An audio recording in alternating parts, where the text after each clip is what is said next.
Hey guys, the Orient Traveler Z here. Welcome to part 2 of my VTL video series, where I will be sharing tips and answering some frequently asked questions about my recent travel experience in Germany. If you have a question, feel free to leave a comment and I will try to answer it best I can. A quick disclaimer, these tips represent my own personal opinions and experiences and are by no means the norm or the rule. Your travel experience may vary. Do I need a pre-departure test to enter Germany? Germany practices a 3G rule: vaccinated, tested, or recovered. Hence, as long as you are vaccinated with a recognized vaccine, you do not need to take a pre-departure test to enter Germany. At the Changi Airport check-in counters, staff will verify if you are eligible to board the flight and will request to see your vaccination certificate. Download a copy of your certificate from the government website notarize.com. Do I need an EU vaccine certificate or EU DCC in Germany? While it is recommended to convert your Singapore vaccine certificate to the EU DCC, from my experience, it isn't necessary. All restaurants, cafes, museums, hotels, and other establishments we visited readily accepted our Singapore vaccine certificate. Though it might take a bit longer for staff to confirm that you are fully vaccinated, given they are unfamiliar with our certificate format. But other than that minor inconvenience, there weren't any problems. If you must, visit an apotheker or pharmacy to have it converted. Some might charge you a token fee while others might not, so your mileage may vary. Keep your vaccine certificate handy. The 3G rule applies to daily life as well. To dine out, visit places of interest, or attend events, you will have to fulfill one of the 3 criteria. As you will likely be getting into these places through your vaccination status, you will need to show your certificate quite often. No one wants to be the guy to hold up a long line, so print your vaccine certificate and keep it in your wallet. Germany only allows FFP2 or N95 surgical masks. Cloth masks are not permitted, unlike in Singapore. I've seen people denied entry to museums because they were wearing cloth masks, so leave your cloth masks at home.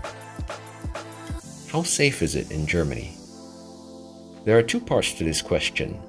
In terms of health risk, back in October, case counts per 100,000 people in Germany were much lower than in Singapore.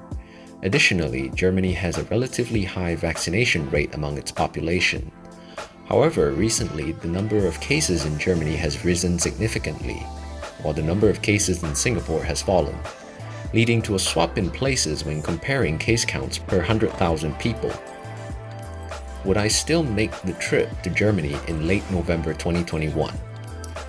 Not everyone will agree with this argument, but if a few weeks ago, at the peak of our daily infection curve in Singapore, we were still going to the mall, taking the train or bus, or just going about our daily lives, I would argue that being in Germany would be just an extension of that high-risk period. Hence, with that argument in mind, I would probably have continued with my trip, albeit with some additional precautions. Germany is a large country, so rent a car instead of taking public transport. Spend more time in the countryside instead of the big cities, and avoid crowded places when possible. The real fear is of a total lockdown in Germany, which would ruin the trip altogether. If you have a trip coming up, keep up to date with the latest news and be prepared to make hard choices. As for the other aspect of safety, besides one incident on a tram with a deranged person, I would advise to travel as you would before the pandemic. Keeping your wallet safe and watching out for your belongings should be a given when traveling to any country. The people we met were friendly, and we did not feel like we were treated differently in any way. If you treat people nicely, they tend to do the same. If we don't speak German, can we still communicate? Most of the people we encountered spoke English. Hence, you generally won't find yourself unable to communicate with the locals. If all else fails, use your fingers and start pointing. The problem is when there isn't anyone around. Things like parking or road signs will be in German, so it's important to have a translation app. I use Google Translate and downloaded the offline translation database for the German language in case I lost cellular signal. Speaking of cellular, which is the best way to get overseas cellular data? You pretty much have three main options. Sign up for a roaming bundle with your telco, purchase a SIM card on arrival in Germany, or buy a foreign SIM card in Singapore. Each method has its pros and cons. I chose to go with option 3 because it was cheaper for the amount of data that it offered, and I don't have to locate a kiosk at the airport to purchase a SIM card. You have to choose between an EUC or EUD SIM card. I only purchased the EUC card, so I can't offer a comparison on the network coverage. What I can advise is that it's better to have less data all the time than more data only some of the time, because you never know when you'll need it. Bonus tip, if you're an M1 customer, congratulations. Of the three major telcos in Singapore, the most value for money would be M1, who charges a flat fee to allow you to access your Singapore local data quota overseas, capped at 10 gigabytes.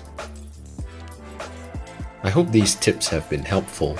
If you liked our content and would like to see more, please do drop us a like and subscribe to the channel.